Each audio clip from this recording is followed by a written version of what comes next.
As a professional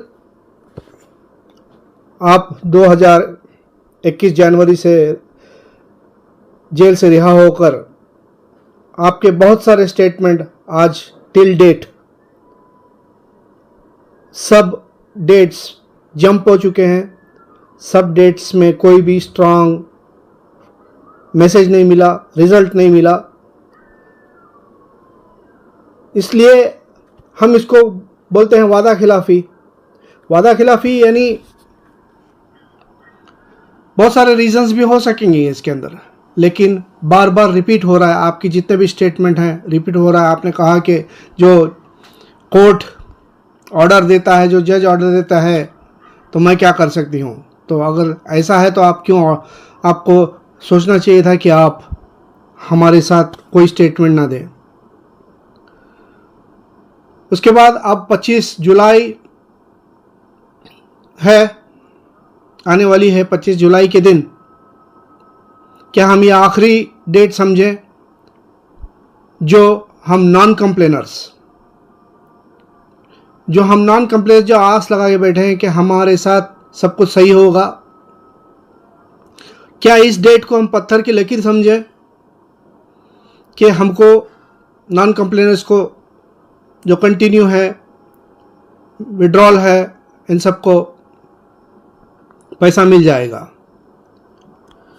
उसके बाद मैं ये कहना चाहता हूँ कि ये जो असदुद्दीन ओवैसी है, ये सब्जेक्ट बार बार आपके अनऑफिशियल लोग उसका नाम यूज़ करते हैं और हम नॉन कंप्लेनर्स के आगे डिफेंस में रख कर बात करते हैं। हीरा गोल्ड को डिफेंस में रख के बात करते हैं। तो नॉन कंप्लेनर्स को ओवैसी से क्या मतलब है? नॉन कंप्लेनर्स को कोर्ट से क्या मतलब है? कोर्ट का जो भी होगा उसके बाद मैं सब कुछ करूंगी।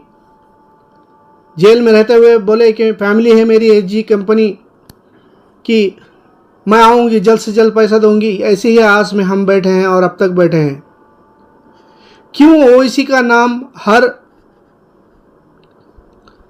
हर एक मोड़ पे लिया जाता है डिफेंस के लिए? आपके अनऑफिशियल स्पोक्सपर्सन से आपको ज़्यादा नुकसान है। नौरा शेख, आपके अनऑफिशियल स्पोक्सपर्सन से आपको ज़्यादा नुकसान है। उनको आप रोक लगाइए। या आपके कहने पे वो बात करते हैं या आपके कहने पे वो डिक्लेयर करते हैं। कभी बोलते हैं कि ओवैसी मुजरिम है, ओवैसी ने पैसा रोका है। ये क्या मसला है? या तो आप सीधा आकर सामने खुलकर हमको बोले कि ओवैसी ने पैसा रोका है, भाई ओवैसी की वजह से आपको पैसा नहीं मिल रहा है, मैं तो देने के लिए तैयार हूं।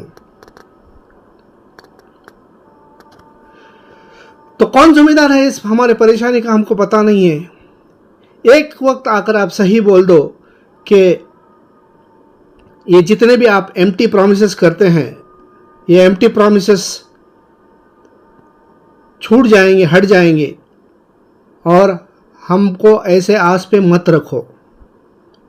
GoDaddy का लिंक आपने भरा, उसकी एक अलग स्टोरी है, डाटा आपके पास है, सब कुछ है।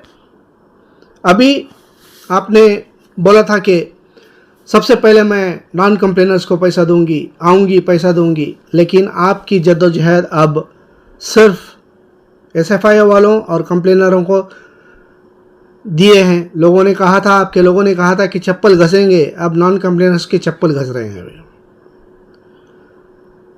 हमको आपसे एक सीधा स्टेटमेंट चाहिए कि भाई ओवैसी का नाम लेके डिफेंस करके हम लोगों को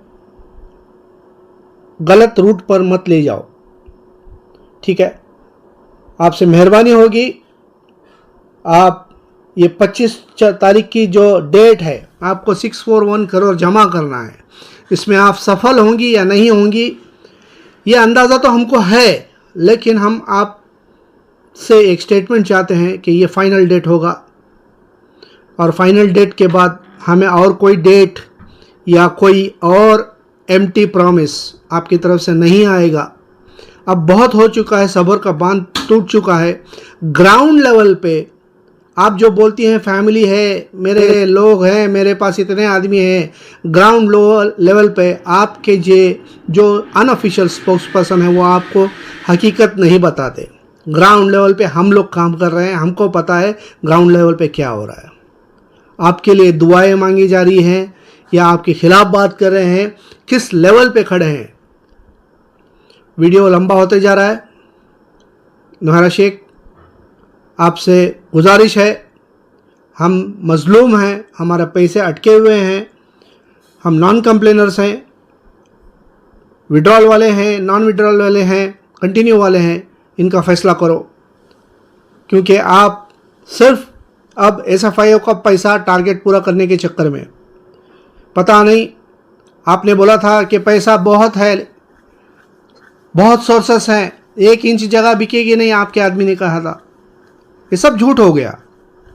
तो मेहरबानी करके आप एक प्लेटफॉर्म पे आइए और हमको हमारे सही रास्ते पे, और हमको हमारा पेमेंट किस तरह से रिलीज़ होगा। और दूसरी बात, एक सीधा बात, कोर्ट से नॉन कंप्लेनर का कोई वास्ता नहीं है।